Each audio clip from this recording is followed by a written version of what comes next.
Heather McDonald has got the juiciest scoop.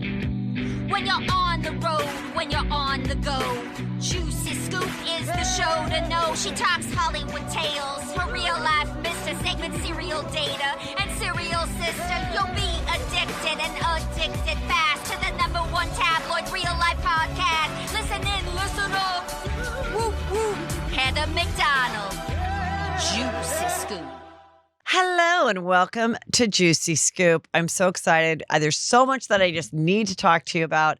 Hot Topics update, the weekend, and let's get into it. So I had a wonderful birthday. Thank you for all the birthday wishes. It was a big one. This is a big year for me. 25 years of marriage, 10 years of Juicy Scoop. My age, which is a monumental year. You can look it up. Anyway, it's all been so great. New home, everything. So it's been really fun. I can't decide what I'm going to be wearing. I am doing a party for my big 10-year anniversary have you'll see me show about it. But I also want to figure out what I'm going to wear. So I'm going to probably do a video and have you guys help me decide. So make sure you're following me on all social media, TikTok, Instagram, at Heather McDonald. Also, go to heathermcdonald.net. I do have limited edition 10-year merch. I know some of you have been there from the beginning, and it really means a lot. And there's some really fun, different merch items that you can get. And once they're gone, they're gone. So make sure that you go there and get them and show your support and wear it. And you'll be wearing them around. And people will be like, are you a Juicy Scooper? So am I. And you could make a friend who wants to talk some shit. So I had a great birthday with my sorority sisters from La Quinta, and we had in La Quinta. They're not from La Quinta. They're from USC.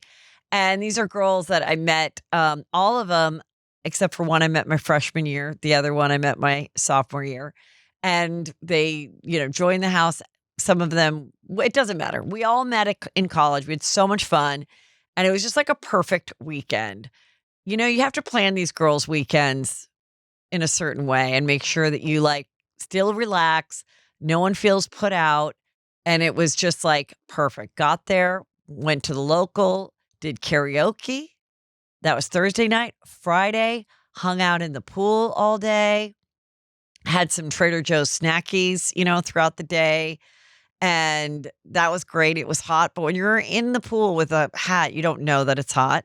Then we went to the Nest and danced. And there was these guys that we knew also from college. That was really fun. And then Saturday, we had massages and went to Nobu. And it was just super fun. And just really grateful. And here is a picture of my cake that matched my pickleball gift. That is my new thing that I'm into. But I don't think I'm improving that much. So I don't know how much longer I'll be into it. Seems like everyone's getting better but me. But I'm trying and I'm having fun. And I like the outfits. And I like the merch of pickleball. So there you go. It was very fun. Thank you so much. And here's a photo of all my girls. Took a long time to get this photo, but it's a good one. And here we are fake laughing. If you guys don't know why fake laughing is a great way to pose, is because you can kind of lean forward, but because you're laughing, but then you'll look smaller. So you're just a little tip, along with putting your outside leg forward and turn your body. I taught the girls. I want to teach you. Just great one. And then, of course, here's my sister, Yellow Flower, and best friend. And it was just so fun. I want to share it with you.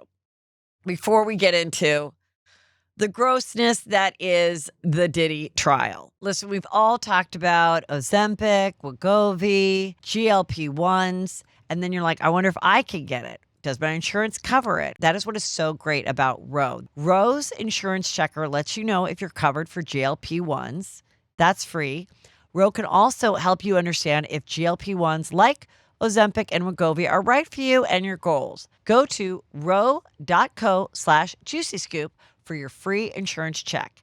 That's ro.co/juicyscoop to see if your insurance covers GLP-1s for free. Go to ro.co/safety for black box warning and full safety information about GLP-1's medication. This episode of Juicy Scoop is brought to you by Booking.com, Booking.yeah. Listen, I hear you. You're trying to book a fun family vacation. Every need is different, and I've been there for all of it. Whether you have toddlers, whether you have an elderly parent, that is where Booking.com comes, because they will find the most ideal summer vacation situation for you and your family at this time in life. If our family can find the perfect stay on Booking.com, I know anyone can. Find exactly what you're booking for on Booking.com, Booking.yeah. Book today on the site or in the app. Well, one of the jurors was dismissed. And kind of interesting why he was. And, they always have alternates, which means those alternates have been listening the whole time. Just if they were not chosen, then they wouldn't be able to go into the jury room. But they've been listening to everything, so they're aware. And this guy, they just felt there was some discrepancy. First, he said he lived in one part of town. Then he said he lived in like another city, and he was he works in correctionals at a prison, like doing like payroll. But there was some weird shady things, some lawsuits, some different things. I don't know. The judge decided to dismiss him. Now, the problem is that he's half black, half Hispanic. And so the defense is saying, now the alternate is a white guy who's married with 2 kids. So the defense attorney is like, he was one of our few men of color on the jury, a jury of Diddy's peers. Therefore, we should have that. So, whenever there's like jury tampering or anything like that, that can always be a reason for the defense to come in case it doesn't go in their favor. But then this other thing just happened where a new juror said, I got this weird text from a number I didn't know saying, are you juror number 6, who is the juror that was dismissed? And so he shared it with the judge. And now the judge is like, well, are you guys talking about the trial? Because they let them go home. The only jury that I really followed that I knew about was in the OJ case. They were sequestered. They went to a hotel room every night. And it was just such an interesting thing to be it's like a weird camp, but worse, so you really aren't talking to anybody because of the media.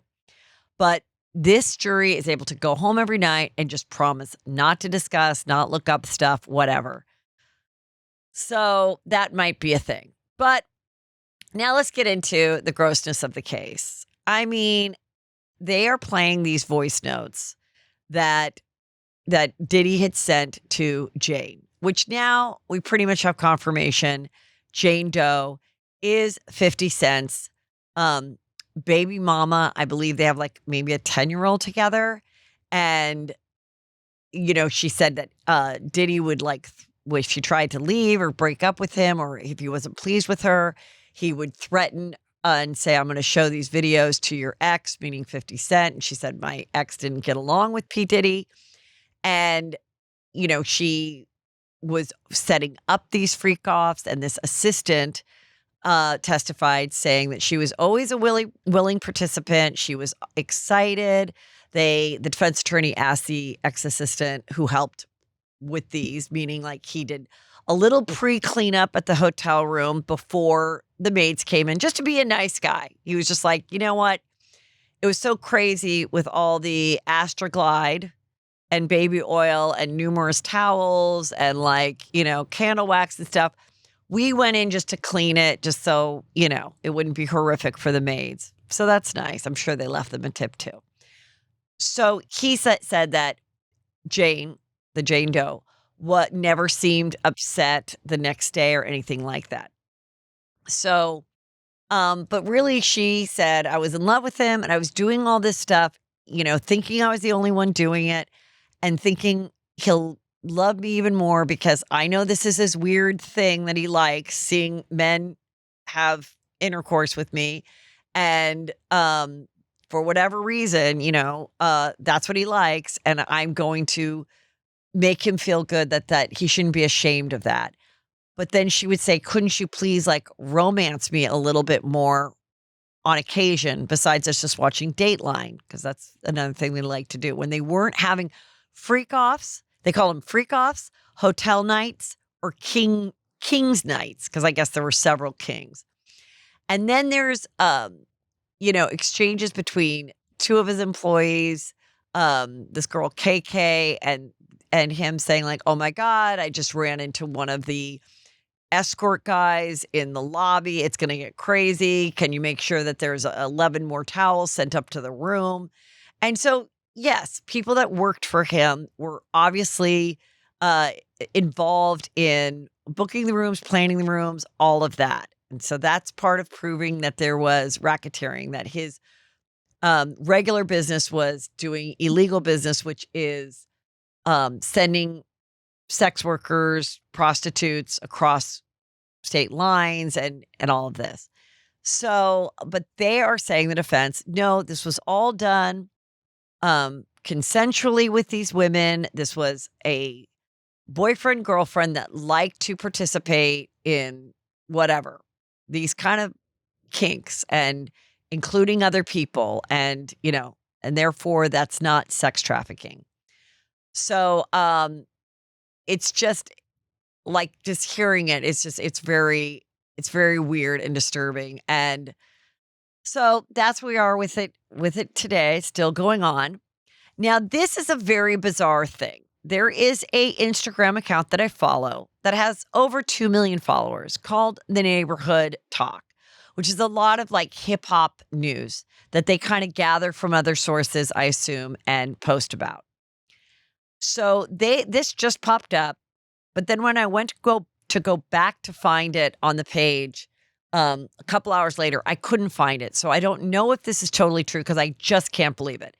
50 Cent has a crazy Instagram account where he is doing like AI videos of like Fresh Prince of Bel-Air, but like putting, instead of seeing the beginning of the opening sitcom, he's got like, Diddy imposed and, himself and all this stuff that's going on. He's doing like lots of things of really poking at it.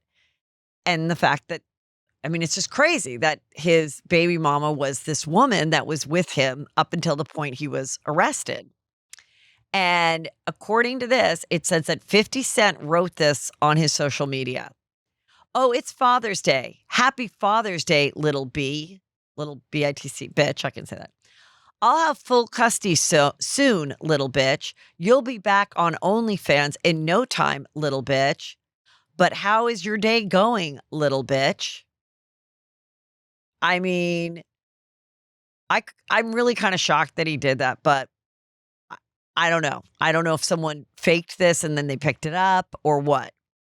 But then someone wrote in the comments like, 50, like, you're with a woman in a transactional relationship. Why are you so shocked that she would be in another type of transactional relationship like she was with Diddy? When you hear the Diddy voice notes that he left for her, he's just like, hey, girl, I had the best time ever. So much fun. It was crazy, girl. You just get some rest.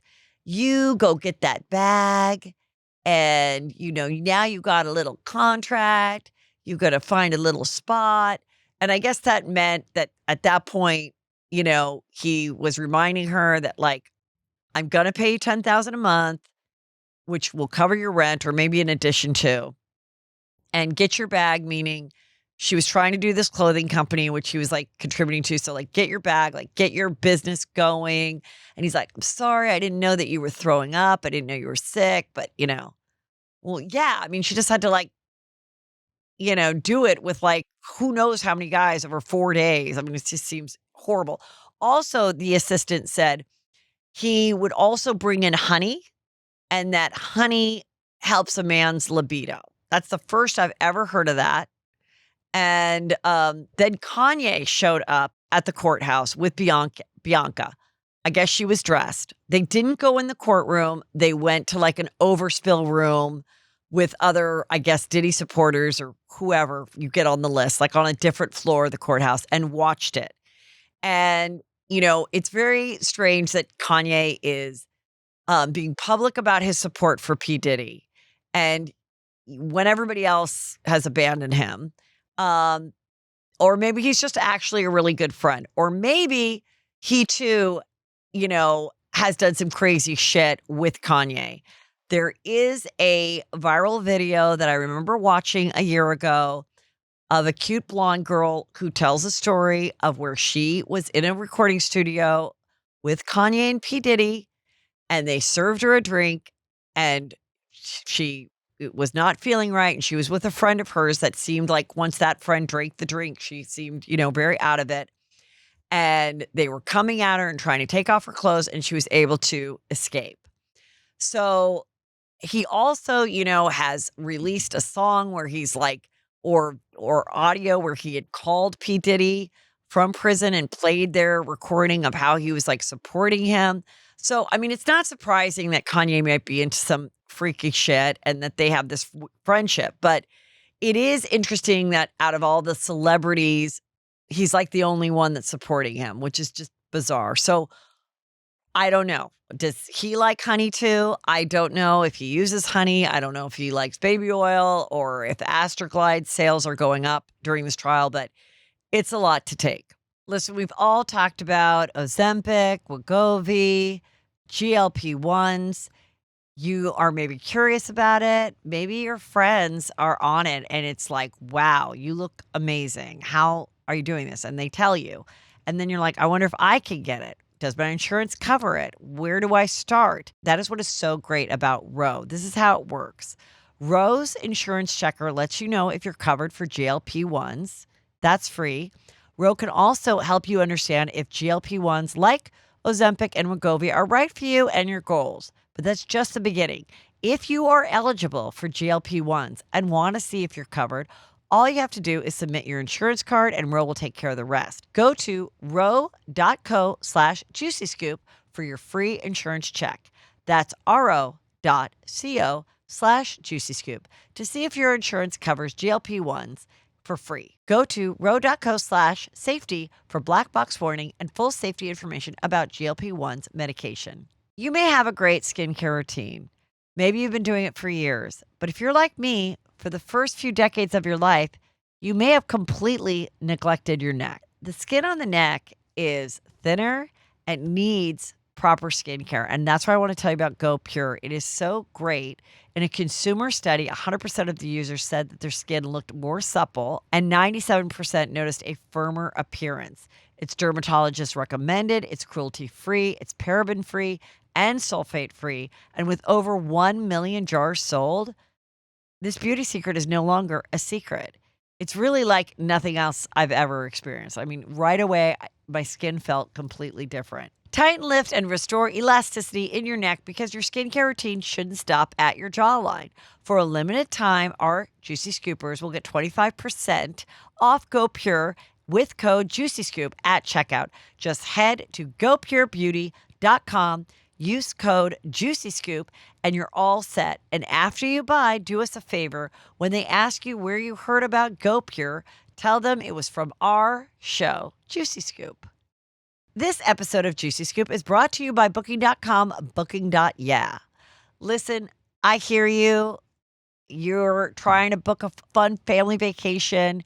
Every need is different, and I've been there for all of it. Whether you have toddlers, whether you have an elderly parent, maybe you've got middle schoolers, maybe you've got a big extended family. Now you've got young adults that want to be able to go off on their own, get their best coffee or room service. That is where Booking.com comes because they will find the most ideal summer vacation situation for you and your family at this time in life.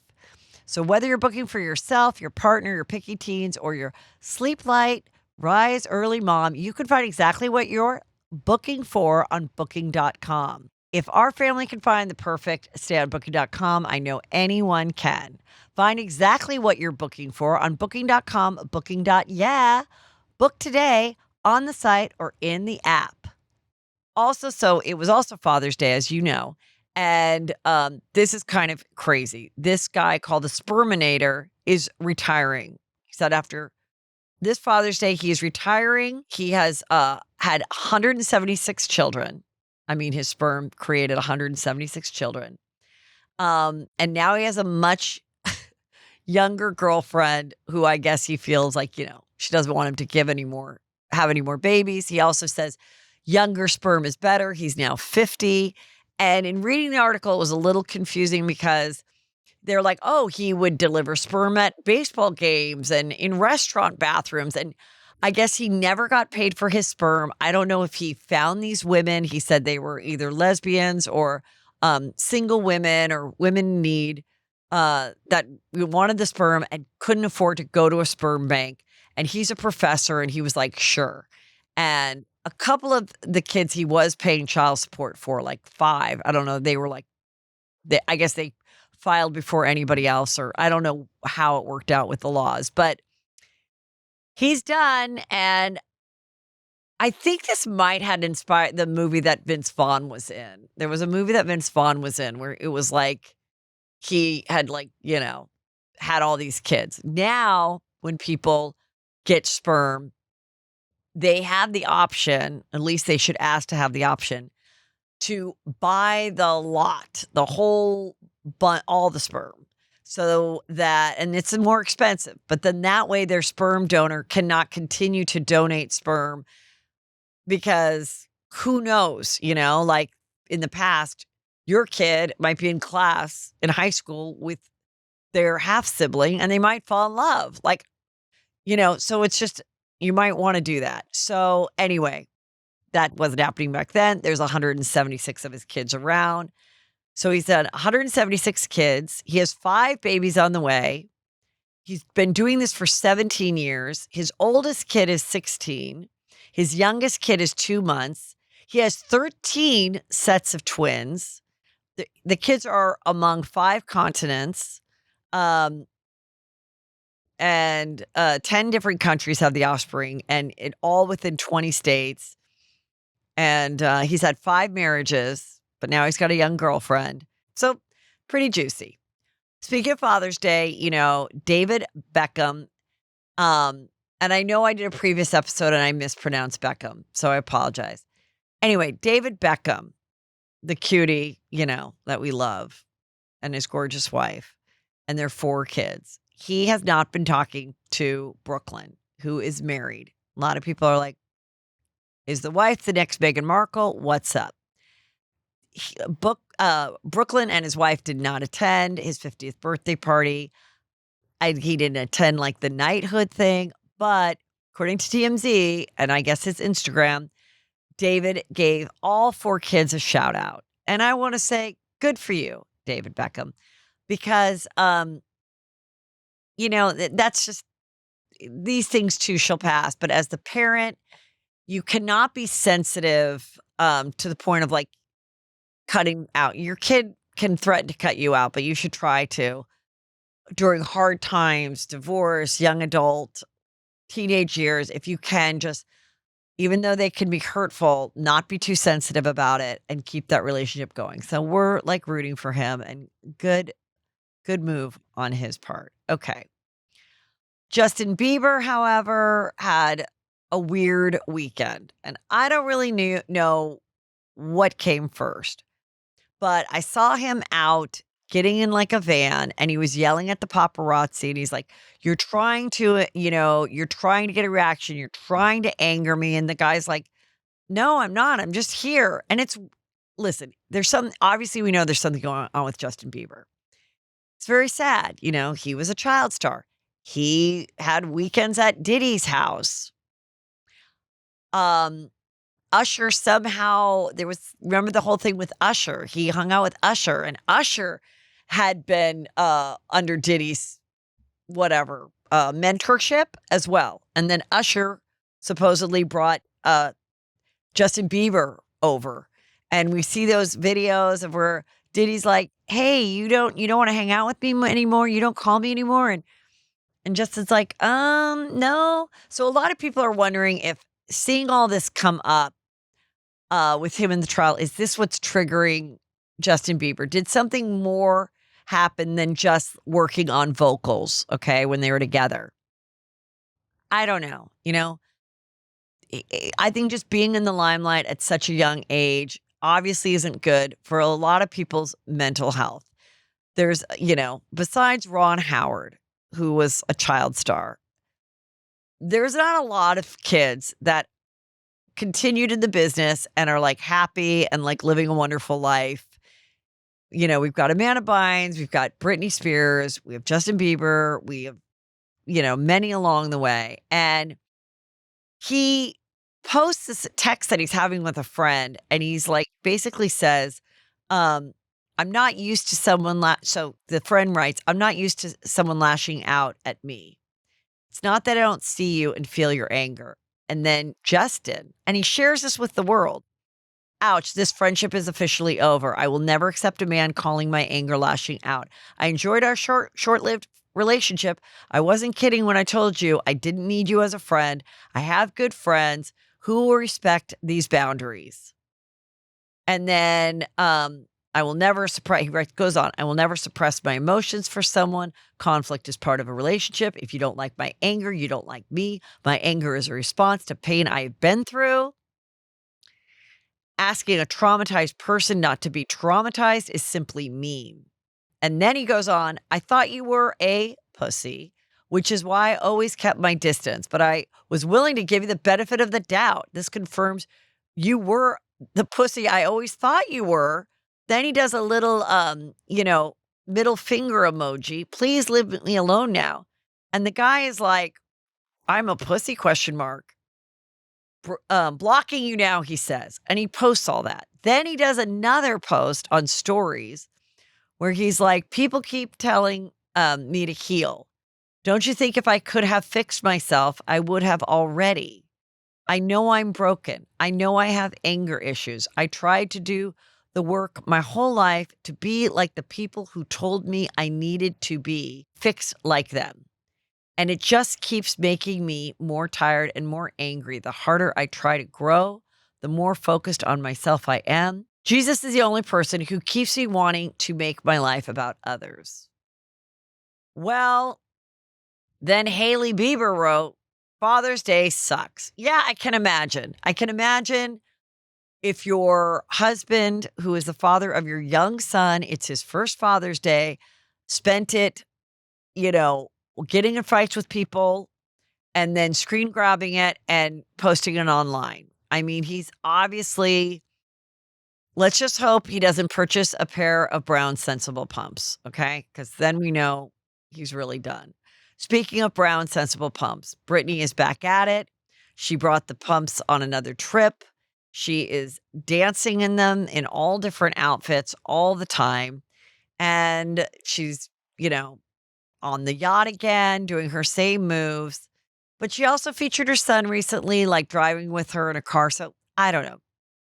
You guys, those are her most comfortable dancing shoes. So find yourself a pair.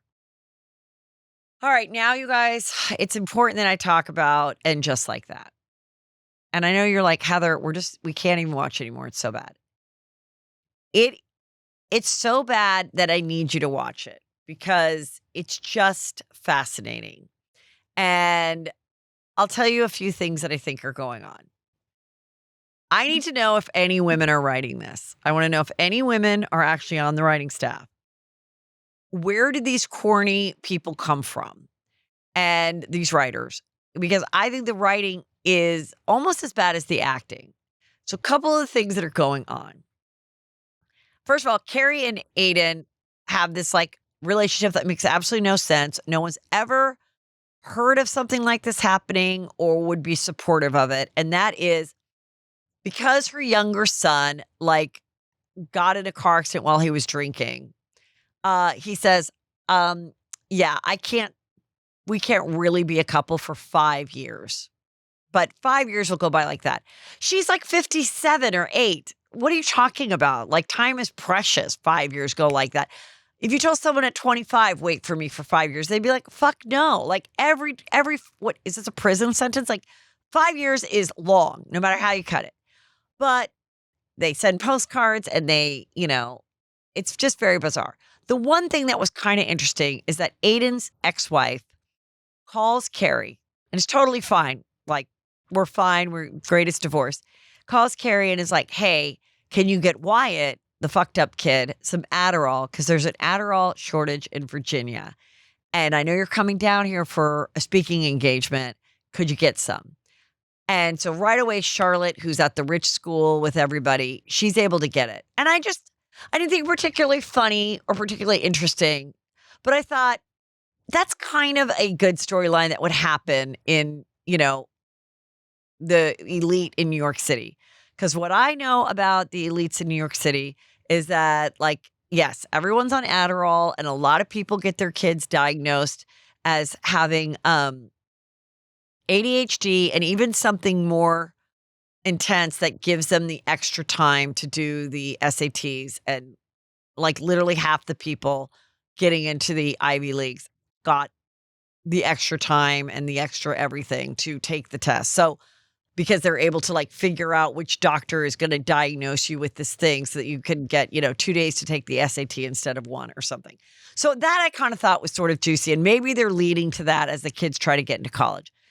Meanwhile, Charlotte, though, this whole thing with the gay best friend and his bread company is really not funny and too much and whatever. Forget about that. So then Charlotte is in the art world. And all these young girls that she works with are going out all night and are able to sell $2 million art pieces to like rich men because they're out all night. And Charlotte's like, I'm losing my career because I have to be a mother. I have to make soup here while all these young girls are getting all the sales. But because I have to be a mom, I can't work. And the daughters are like, Mom, you don't have to make homemade soup. You're barely here. This is one dinner. And she's like, and then Harry's like, I hear you. Everybody calls me SpongeBob Square Partner. That was a line in the show. SpongeBob Square Partner, because he works for a law firm and he's a partner in the law firm. I'll go out with you, but I need some hip clothes. Really, Dad? You're going to wear your mom jeans? I'm like, what is this? I felt like I was watching a 1990s sitcom pilot that did not get picked up. It was so fucking bad. So then I'll go meet Carrie. So then Carrie and Harry go shopping for jeans. And he's like, oh, these jeans are so stiff. I can't get the buttons undone. You know what, Carrie? Harry and Carrie go shopping. We should start a podcast. Yes, that is another line in the show. And I'm like, are we not going to reference the fact that she had a podcast, but because she wouldn't do an ad about her vagina, the whole network closed? And like, do we need that joke in it? Like, I'm like, who is the punch-up team? So then they go out and they're trying to like hang out with this like young Dutch guy who's going to buy paintings. And he has to go to the bathroom and he can't open his jeans in time. And he pisses himself. Harry does. And he goes, you go along, honey. I pissed myself. But it's fine. But before you go, let me get a photo for the gram. And he takes a photo for Instagram like this. I'm like, what? Then they go to the after party. And there's these girls that are the party girls. And this girl in the middle is like, I've got to fuck Dutch, the Dutch guy. She goes, I've got to fuck Dutch. If I don't fuck him tonight, Charlotte, I'm going to lose my mind. I think he really likes me. And Charlotte's like, it does seem that he likes you. Okay. What is this fantasy world we're in? Like, what are you talking about? So then she says, well, Dutch, a girl at the office that works in the art world really likes you. And then he goes and thinks it's her. And she's like, I'm married to SpongeBob Square Partner. I'm like, what? Ugh. Meanwhile, Miranda has a lesbian date whatever. That was boring. And then the other girl who's a documentarian, her story is so boring, and her editor got another job, and she's like, they show her that he walks in and she's all mad because the editor's leaving, and she's pounding these mashed potatoes. I'm like, you're telling me this girl who, is in an editing bay all day, then comes home and makes homemade mashed potatoes like on a Tuesday night for her family. Again, what'd be funny is if the character's angry and we show her mashing mashed potatoes and throwing the mashed potatoes out. Like, I feel like whoever they hired to write this was like, we got to get more comedy in here. I don't know. It just isn't working. And then Carrie finally goes to see Aiden, and he finally says, yes, why don't you come back to the house and spend the night? And she's like, he's asking me to spend the night. I'm like, what? This is so weird. And then he goes, hey, I didn't tell the kids that you were coming over, so I need you to sleep in the guest house. This is so strange. It's also, some of the scenes are kind of boring, but some of the horribly written, corny ass scenes, I had to watch twice. So I think they're doing fine. I think the show will continue. I think everybody talking about this online and on podcasts will never stop watching, including myself. But I just had to share that with you, how ridiculous it was. Something I'm so excited to be on TV is American Love Story. And Ryan Murphy is doing like a limited, a little limited series about JFK Jr. and Carolyn Bessette. And it was very cool the way he released who are playing the leads. They're two actors I don't recognize. I think they are perfectly cast. And they play this like music, and it's just they're doing their like standing in front of like a camera, and she's got her camel coat and her red lips and her straight blonde hair and very little makeup other than the red lips, which was like a very distinct look of hers. And he's gorgeous. And when I had Carol Radziwill on my show, I said, I wonder who's going to play you. And she's like, oh, no, they won't have me. I go, they will, even if it's a small little bit. Just the way Ryan Murphy had the 3 young Kardashian girls watching the trial during the OJ series that he did. He will have like these little things. Maybe it'll be a bigger part, but I'm guessing it'll be like 1 or 2 scenes or something. But they are casting for her husband, who is JFK Jr.'s first cousin, who died of cancer shortly before their tragic plane accident, which then sparked her book, What Remains. So I can't wait. And it's going to be February 14th, 2026 is when this goes. And I mean, like, we need things to look forward to, and that is going to be one of them. Here they are as the couple, and they're, I think, very good, very well cast. Natasha Lyonne from Poker Face is going to play Joan Rivers in an upcoming biopic. This is from Screen Thrill Instagram, so I hope it's true. There's a lot of fake stories, especially about housewives and stuff, that if it comes up on your Instagram, it looks like it's like a legit story, but it's like not. So I hope this is real. And it says that Melissa Rivers is a producer, which will be great. And I definitely think that she can pull it off. She's a great actress. And I have always wanted to see the life of Joan Rivers, especially in the part of raising Melissa. And when I interviewed Melissa, I was like, you should write a series about your life and your perspective of having Joan Rivers as a mom. I'm like, because nobody else that's your age can say, yeah, my mom was a headlining comedian who had her own talk show, who, and especially Joan was like the queen of it. Like, nobody else has your perspective, especially at the level that she was. I'm like, what was it like after she did jokes about you at her monologue when she was subbing for Johnny Carson on The Tonight Show? And then, the next day you were at your private school in LA. Did anyone be like, oh my God, that was so funny what your mom said about you? So I hope that whatever this show is includes that, a little more perspective on her. Maybe because she's being a producer, she will. So that'll be great. Also very excited about this project. Nikki Glaser, the hilarious comedian, is set, this is from Deadline, set to do a movie.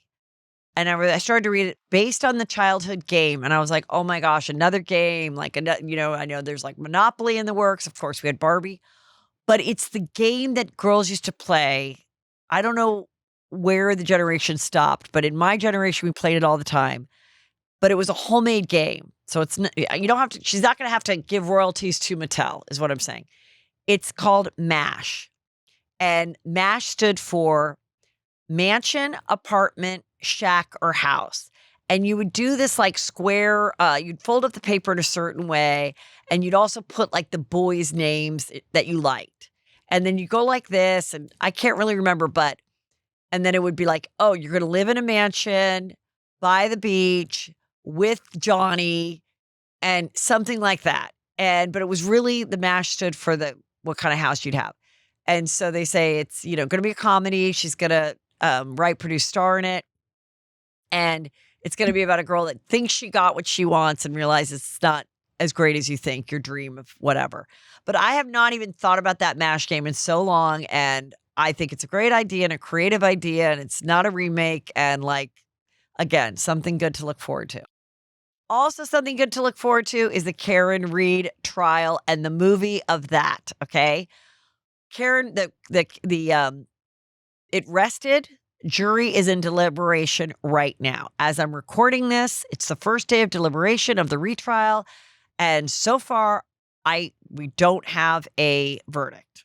If we get it by the end of the show, I'll pop in the verdict. But the jury seems annoyed and tired, and therefore the consensus of people thinking that they will come to a quick conclusion, and that the conclusion will be that she is not guilty and she walks free.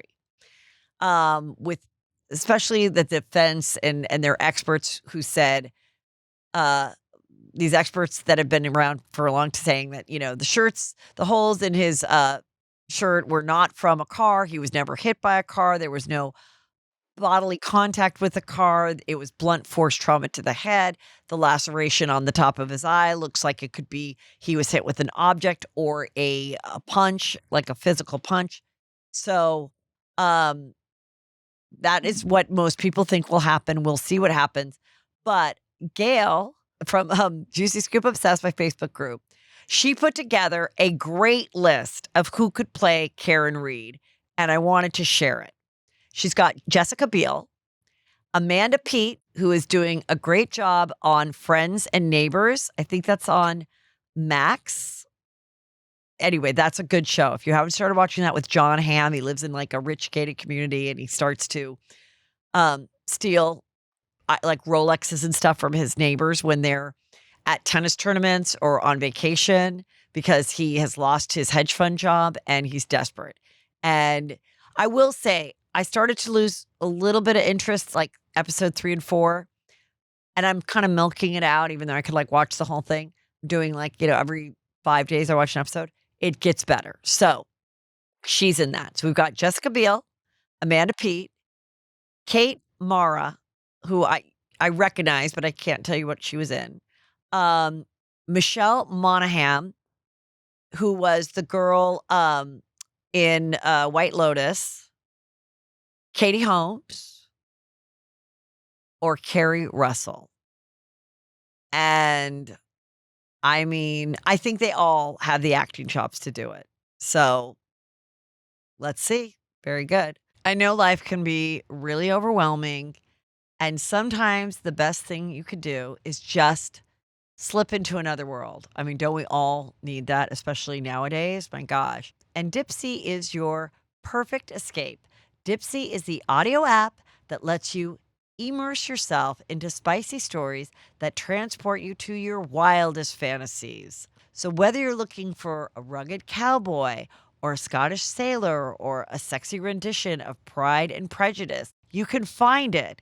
And there's new chapters that are released every week, so you'll always find something new to enjoy. Right now, you can get a 30-day free trial plus 25% off your annual subscription when you go to dipseastories.com/juicyscoop. That's DIPSEA stories.com/juicyscoop for 30 free days and 25% off your subscription. dipseastories.com/juicyscoop. Real Housewives of Miami. Now, what's interesting is I heard that the ratings for this was very low, like only a couple 100,000, which is crazy. Like, Juicy Scoop gets more than that. So, but the thing about people saying ratings are down, you can watch all these shows on Peacock the next day. And I guess they can't really, maybe Peacock doesn't know how to register how many people watch it on Peacock. I don't know. But I think it's really, really good. I think it's a good housewife show to watch. It's summer and they're in Miami. And I like seeing that. And they're all gorgeous and fun. And they do have real strong friendships. And, it is kind of fun to watch. So even if you're not watching, I just want to tell you a scenario that happened that I think is extremely relatable. And that's why I know I just went in detail about it just like that. But that's why when I kind of cover a housewife thing, I just want to in case you're not watching it, just sort of get you to be like, what would I do in that scenario? Okay, so Larsa Pippen was dating Marcus Jordan, Michael Jordan's son. And there was a big age difference. And Larsa Pippen was married and has 4 kids with Scottie Pippen and divorced him. So it was interesting. She was dating Scottie Pippen's teammate or whatever at one time. And I heard they were like frenemies. I don't know. This younger guy who wasn't cute, I don't know what he had going for him besides his last name. He was on the show. They started a podcast together, of course. They were obsessed with each other. She was so in love with him, talked about it all the time. Paparazzi was always around. Remember, Larsa Pippen also was like a fixture on the Kardashians for years, was Kim's best friend, ride or die. She looks very, very different than she did 5 years ago. Nose job, filler. And she kind of talks like Kim too, but she's very pleasant person. It appears to be a very good friend. So they break up, they get back together, they break up, and he is seen doing cocaine, clearly, I got a photo of him putting cocaine up his nose, and they break up. But I guess she was still really hurt by it. Meanwhile, Lisa, who was just on Juicy Scoop, Lisa and Jody off camera go to a restaurant, see Marcus sitting at a table with a bunch of other men that Jody, Lisa's husband, knows. And they talk a little bit and say hi or whatever. And it gets back to Larsa that they were hanging out with Marcus. And she's like, how could you do that, Lisa? You're going through divorce with Lenny. I have been deposed and on your side to vouch your story of what this man has put you through. Do you think I would ever dine with Lenny? Or if I had a new boyfriend, go to Lenny for plastic surgery? I mean, I'm adding more to the show, but it's true. And Lisa was like, I can't tell a grown man who to be friends with or not. And she was like, yeah, you can. He's your boyfriend. You guys met through me. He's horrible to me. He wrote me a text saying, and threatening my friends, I'm going to expose the world to who you are, and I don't care if it hurts your feelings. And she's showing the text of what this Marcus Jordan did. And it gets to be an ugly fight where they are saying mean things to each other at a party. But I will say, I'm on Larsa's side. I understand where Lisa's coming, because Lisa's like, I didn't know that he did that. And we just said hi. I didn't have dinner with him. I'm not friends. But no, I do believe when a couple breaks up, especially if you were originally friends. So they're originally friends with Larsa. They only knew Marcus through Larsa. When they break up, even if the guy isn't a dick like Marcus Jordan and doing coke and saying mean things and just a loser, you're done. You don't fuck with him. you just are like, no, we're not hanging out. You're not going to lunch. You're not going to dinner unless you literally like own a restaurant together. No, you don't have business with him. No. So that's my opinion. The other part was good. It was about the two, Martina Navratilova, who's lesbian, is married to this girl, Julia. And Julia has 2 daughters from previous relationships. And in the last few seasons, she said, I want to have another baby or adopt or whatever. And she announces we're adopting brothers, and they're like 3 and 1.5. So I assume it's like maybe through a foster care to adopt thing, but they've adopted them. And we're not going to expose their faces or anything, but she's like, I told all the girls on a Zoom, and somehow Gertie like dropped the link or tried to get on the link and didn't get on. They made such a big deal out of this. They're like, wow. And she goes, and then Gertie's like, where's the link? And I said, well, I already told everybody the news. You'll just hear about it in the public. And then she hears that they've adopted 2 boys, and Gertie writes her and she goes, congrats, writes congrats. And then this is what I love about text messages is the way it's relayed to Martina is Julia goes, and then Gertie wrote a very cold congrats. It's like, so those are the things, sometimes fights are exaggerated for reality TV. That was one of them. But, and then meanwhile, Alexia, her husband, this guy, Todd, she's so in love with him. He's her 3rd husband. They get married on the show. He's featured on the show, all this stuff. She's like, we go out to dinner. We have great sex. He tells me I'm the greatest thing ever.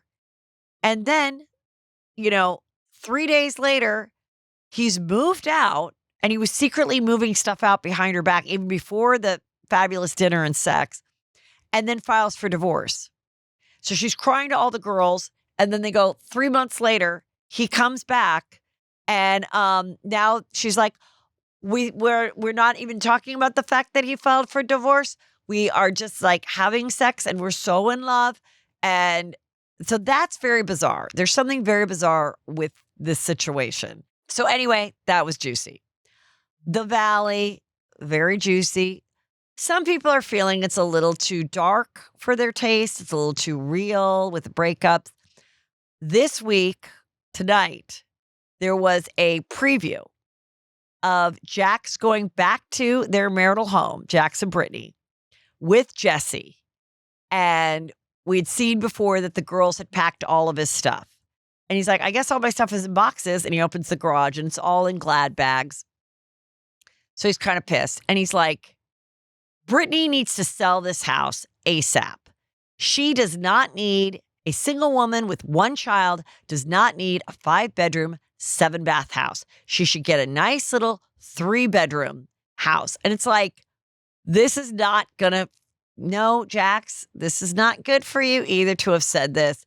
You are not to dictate what she should have or do or what, I can see why he would maybe say that if they're splitting their assets and, the money's not flowing. Like, why should she get to keep the house? But she's been paying for the house. And it's just that idea of like, don't tell me what I should, or I think women will see it as like a single woman does not deserve this house or need a house like this. So that is, get ready for the wrath. No wonder they canceled the podcast tour. Some interesting reality stars that we love going to be on Traitors. Some of these people I don't know, so I'm just going to feature the ones I do. Which, by the way, definitely Traitors is the easiest reality show to be on. Way easier. First of all, the hardest one's got to be Special Forces. Oh my God, what a nightmare. That's where they act like Navy SEALs. Horrific. Also, I'm a Celebrity, Get Me Out There. Get Out of Here. Remember that old one? That was another one that was just like awful and really hard. Dancing with the Stars is very hard. I think The Masked Singer's hard. Like, that's a little more strenuous. Traitors, I think, is pretty delightful. Though I've heard the accommodations, you obviously don't stay in the castle, and like the hotel is not that great, but whatever. Pretty easy, pretty fun. I mean, there's a couple challenges, but they're not like that physical. Anyway, these are people doing it that we care about. Lisa Rinna, okay. Colton Underwood, he was the Bachelor, on The Bachelor, who then came out, got engaged to a girl or something, broke up with her, is gay, and now is a married gay dad. They had a child or two, I can't remember. Anyway, he's on it. Dorinda Medley is on it. Let me think who else matters. Portia Williams from Real Housewives of Atlanta. Candace from Real Housewives of Potomac. Ron Funches is a very funny comedian. He's been on Juicy Scoop. And Caroline Stansberry, who was on Real Housewives of London and Real Housewives of Dubai. And she's married to a much younger guy. And she's kind of like, she's a very honest, like interesting person, and was always the most interesting things about Real Housewives of Dubai, which I think is officially canceled. So that'll be fun. Huma Abedin married Alex Soros in the Hamptons. He is the billionaire son of George Soros. Okay, why this is kind of a great story is that Huma was an aide to Hillary Clinton, and her husband was Anthony Weiner. I can't remember his position. He was in politics as well. And he got caught texting a minor and sending photos and everything. So they got divorced. And then when they were divorced, he was also doing I think he also sexted someone while like their child was like in the photo, like while he was caring for the child, he was taking photos of his like nether regions. I mean, really bad. Thank God, got divorced, got rid of him. He's done a documentary of I want to get back and run for mayor, or he was running for mayor. I don't know. But talk about, listen, girls, like there is always better out there. The event was in the Hamptons and it was 80 people. And one thing I found kind of interesting about the article is that it was simple but sophisticated. A family-style party rather than a black tie gala. Hors d'oeuvres of smoked salmon, caviar, shrimp, and lamb in a blanket were served at 5 p.m. A seafood-forward dinner, branzino, salmon, crab claws, began at 6:30, followed by dessert. And petite fours at 7:30 and an ice cream bar at 9. I mean, good, clean fun. The newlyweds personally thanked the kitchen staff before guests departed at 9:30. And he's 39, she's 48, so she got a younger billionaire son, okay? I mean, basically he's a billionaire. If it's your dad, you're a billionaire too. And it was at the family's waterfront home in Shelter Island. I mean, it'll be amazing. And because two former first couples were expected, 2 ambulances and heavy security were on standby because Bill and Hillary Clinton attended and delivered toasts. And the Obamas were rumored, but they can't confirm if they came or not. But I just thought the 2 ambulances, that is so interesting to me. And like, you know what? Like, it's kind of a good idea. I mean, I remember that there used to be this crazy pool party at the Hard Rock, and every Sunday that people would just get wasted at. And I did not know that was happening. And I was in Vegas during my Chelsea Lately years, and I think I was performing or something, maybe with Chelsea. And so I was like, well, this is a weekend that the kids can come with us. And so I'm like, great, now I've performed and Sunday will be fun. And there's this really fun water slide at the Hard Rock and we will have fun with the boys going down it. And so we start going down it, having fun. I did not realize that the crazy pool party started at like noon. And I mean, there are girls like, sipping on a penis straws, like a tit coming out. Like it was crazy. And I'm just like, come on, kids. Like, just, I know you want to enjoy this water slide. And what they told me was they always have an ambulance like on property in case someone like gets alcohol poisoning. Now, in this case, I just think they were like, let's just cover our bases. God forbid if something happens. But I wonder if more like people that have parties or event planners are like, you could always have like a private ambulance come just in case someone gets food poisoning or has a heart attack where you don't have to call 911. It won't ruin your party. We'll just like pop the person in the ambulance and like be on their way. And it is kind of a great idea if you're spending all this money on a wedding, just as a regular non-famous person. I wonder what it costs just to have some like medical staff like on call because I mean, if somebody does fate or something, you don't want like, oh my God, what's going on? I mean, that would really kind of ruin a wedding. Anyway, that's what I thought was interesting. Will Smith has a new summer jam out called I Like Pretty Girls. Actually, it was pretty catchy. And you remember he had the song, Welcome to Miami. Da, da, da, da, la, la, la, la, la. Like he does get some, I mean, come on. He was the theme song of French Prince of Bel-Air. But, I think this is a kind of a great way to get back out there. A lot of time has passed since the slap of Chris Rock.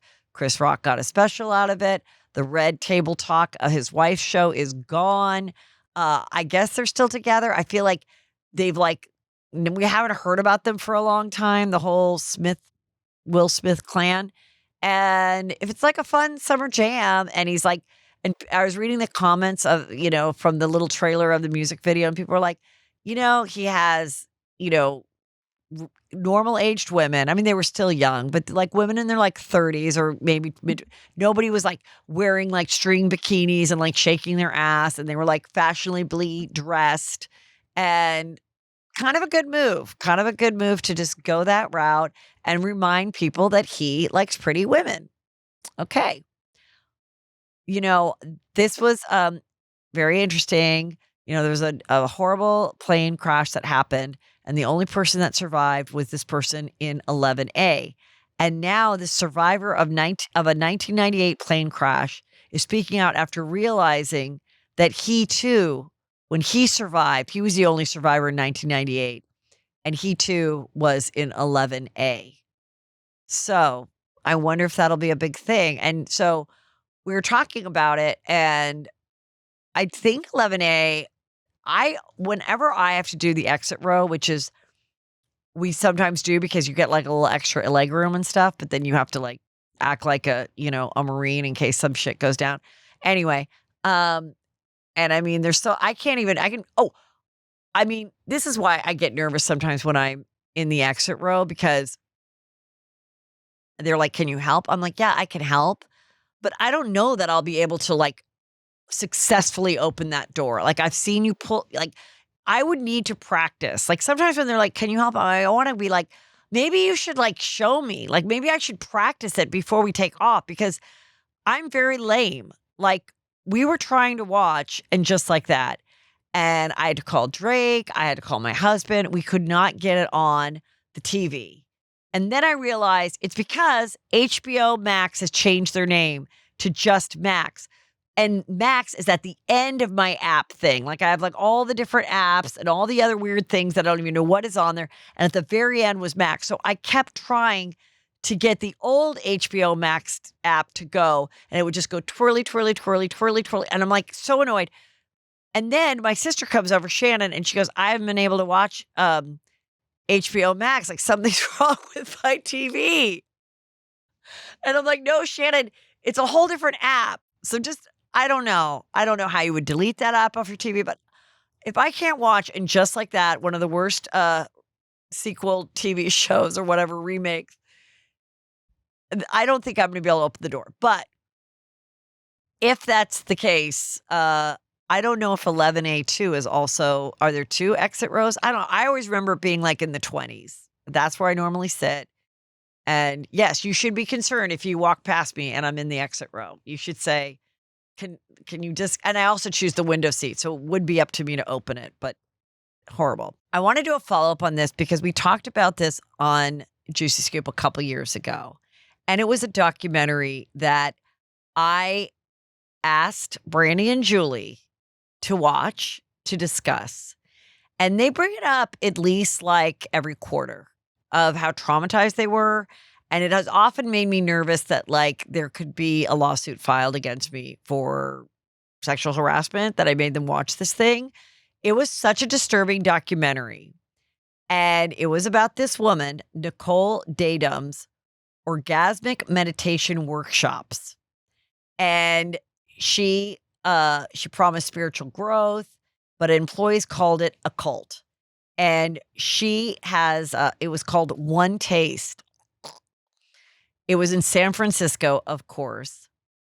It started in 2004, and it was to promote orgasmic meditation, a 15-minute guided clitoral stroking routine that she said could heal trauma and expand women's spiritual power. And the company's high-priced workshops and retreats, some costing up to $60,000, another weird coaching MLM kind of bullshit situation, drew tens of thousands of clients and fostered a communal staff culture. She also said sold most of her stake for $12 million. In the end, this woman got $12 million for this fucking BS thing.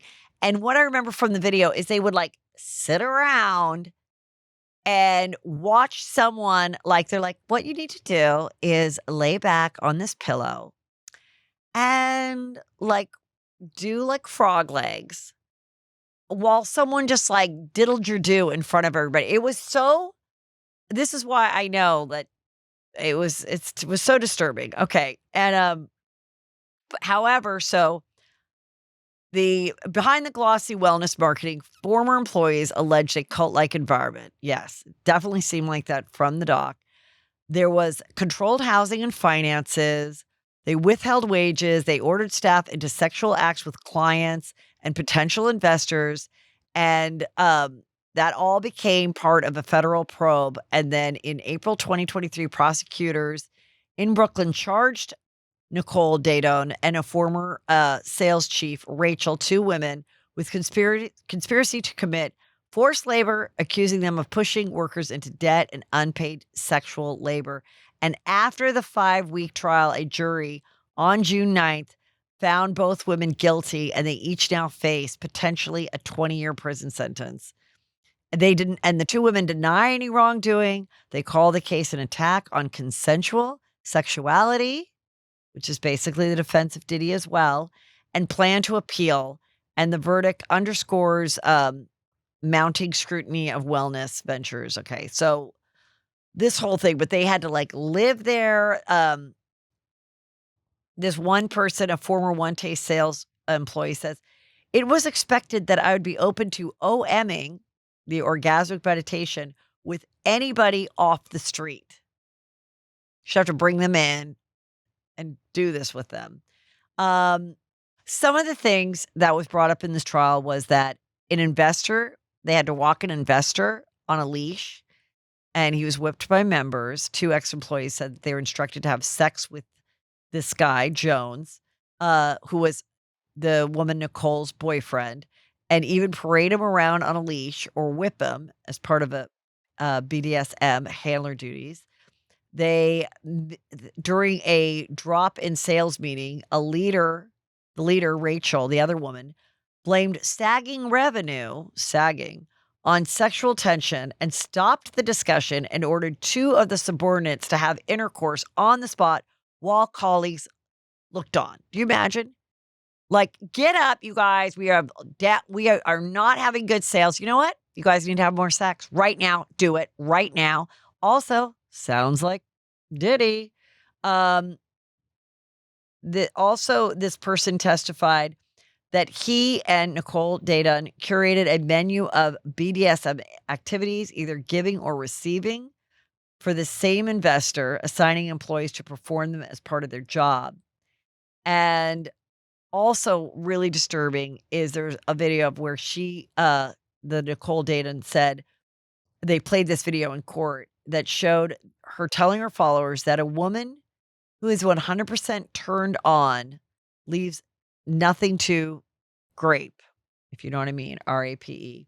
And an assertion prosecutors highlighted to show her power over the members' beliefs. So I'm glad that they got prosecuted because when I watched that, it was like so weird and so disturbing. And it was again, they would encourage these people to max out credit cards and live communally and definitely seem like a cult. Definitely seem, oh, where nobody's making any money, but you need to bring more people in. But then besides your typical gross, like MLM Ponzi scheme, whatever, cult like thing, to like now have it all be about sex, like in front of people and like instructing people how to do, like being that, like get in front of the classroom, girl.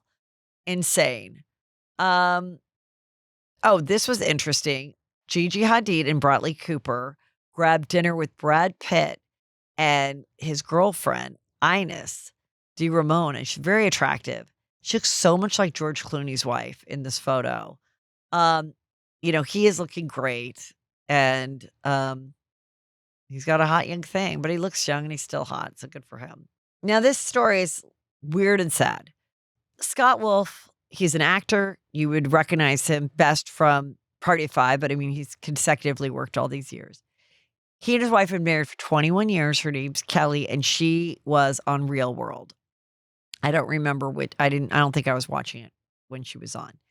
But they've been married for a long time and they have 3 kids. And they, did their amicable press release divorce. Like, compassion, thank you for our 3 kids. Like, we want our privacy, but we're getting divorced.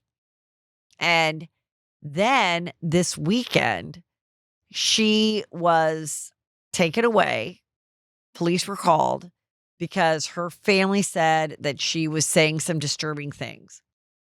But somehow she like managed to record herself.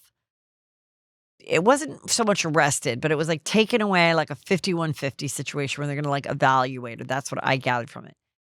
And in it, she is saying Scott Wolf has abused me and all this other stuff. And then Billy Bush gets involved, the, reporter, and says she's getting the help she needs, but there's no abuse claim that's true. And Scott Wolf's my best friend and he would never do this. And I noticed again in the comments, people were like, just like Heather says, like OJ was the nicest guy in the world, best person to like have over for a barbecue or nicest guy to a waiter, but he wasn't too nice to Nicole Brown Simpson. Yes, there's that. But this does seem like if her own family called, it seems like she's going through something. So it was just a weird situation that, and also to stream it. Also on streaming, this story is very disturbing. So just over the weekend, just this past week, there was a couple and they didn't have that many followers, like maybe 3,000 followers on YouTube or something. And they were on Fremont Street in Vegas and filming themselves. Like that was kind of their content of like, let's see what's going on in Vegas. And there was this other guy that did similar things on YouTube.